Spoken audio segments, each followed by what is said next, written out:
Magandang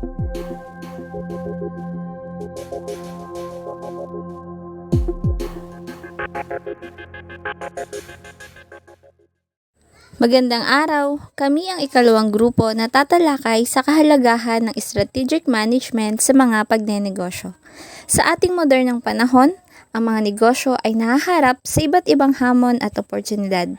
Sa pamamagitan ng strategic management, maaring matukoy ng mga negosyo ang kanilang lakas at kahinaan, maging aware sa mga pagkakataon at banta sa kanilang paligid, at magbuo ng mga plano upang maabot ang kanilang mga layunin.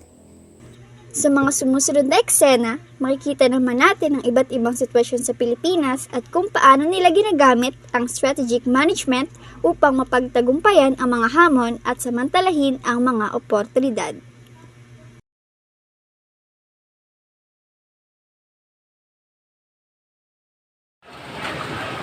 Biro, kape mo.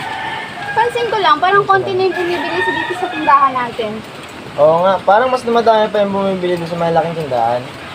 Siguro kailangan nating magbili ng mga produkto na wala sila. Baka kasi mas mura yung tinda nila eh.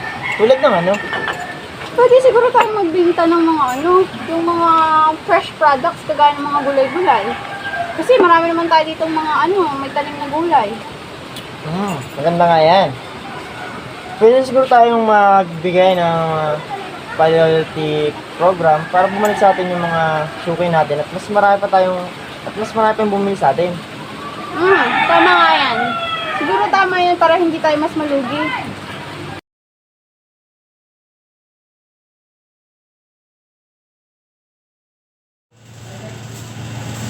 Good morning, Mr. Santos. Good morning, Mr. Cruz. So, napansin ko dito na napakatas ng labor natin. Paano kaya natin mababawasan ng gastos natin sa labor? Para sa akin, sir, pwede tayong mag-automate ng long process tulad ng mga repetitive tasks, gumamit tayo ng mga robotics. Dahil doon, mas magiging efficient ang ating production ng ating product. At isa pa, magiging makakatipid tayo sa ating financial. Pero paano naman natin masisiguro na hindi bababa ang kalidad ng ating mga produkto? May idea din ako tungkol dyan. Pwede nating palawakin ang ating market. Kailangan nating mag-target ng ibang bansa para sa ating export. Isa pa dyan, sir, maaari tayong mag-invest ng mga trainings para sa ating empleyado. Para sa ganun, mas ma-develop natin ang kanilang skills at para sa paggawa ng ating product. Maaari din tayong magdagdag ng mga quality control measures para sa ating production. Tama yan, Mr. Santos. So, kailangan natin mag-innovate ng ating mga products. Tapos, pwede din tayo makapag-partner sa mga local suppliers. Tapos, isa na rin dun yung pag-automate natin ng ating process sa ating mga produkto para mas mabilis at mas maging efficient yung ating paggawa at pag-process ng ating mga kagamitan. So, yan. Maraming salamat, Mr. Santos. Maraming salamat po, sir. Maraming salamat. Inaasahan ko kayong dalawa na kayo magpapasilitate ng ating mga napag-usapan. Sige, sir, saan nyo kung mas gagalingan ko pa at saka marami pa akong may tulong sa ating mga empleyado. Sige po, salamat po. Makakalis na.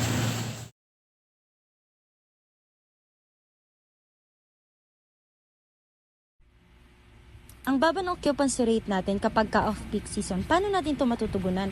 Pwede tayong mag-focus sa niche tourism packages. Halimbawa, eco-adventure tours o wellness retreats para maibigay yung iba't ibang market. Maganda yan, pero paano natin maaabot ang tamang market? Pwede tayong mag-partner sa mga local communities para makapagbigay tayo ng authentic experiences at mag-invest tayo sa digital marketing para maabot pati international tourists. Maganda yun. Pwede din tayo magpatupad ng mga eco-friendly practices tulad ng waste management at energy conversion para nang sa ganon mas maging sustainable ang operation natin.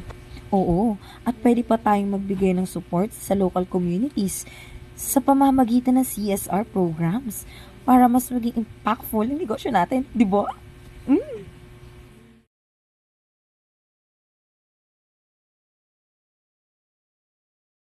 Hirap talaga ngayon, anak. Sobrang unpredictable na ng panahon ngayon. Tulad ngayon, naulan. Ano kaya pwedeng gawin?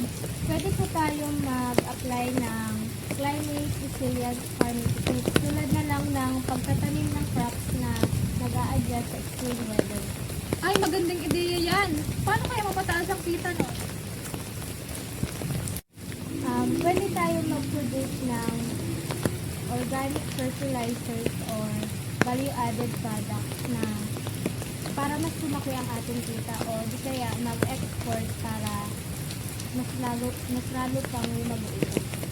Ay, tapos pwede tayong mag-practice ng mga organic farming, crop rotation, para ma-sustain natin yung lupa. Tama, mas magiging long-term at sustainable ang ating kabuhayan at mapangangalagaan din natin ang ating environment.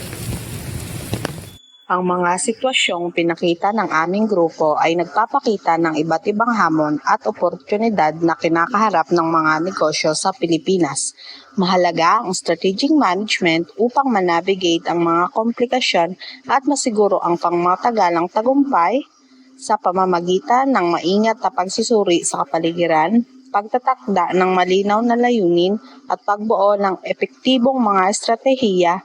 Maaaring malampasan ng mga negosyo ang mga hamon at samantalahin ang mga oportunidad upang panatiling kumikita at mapalawak pa ang ating mga negosyo.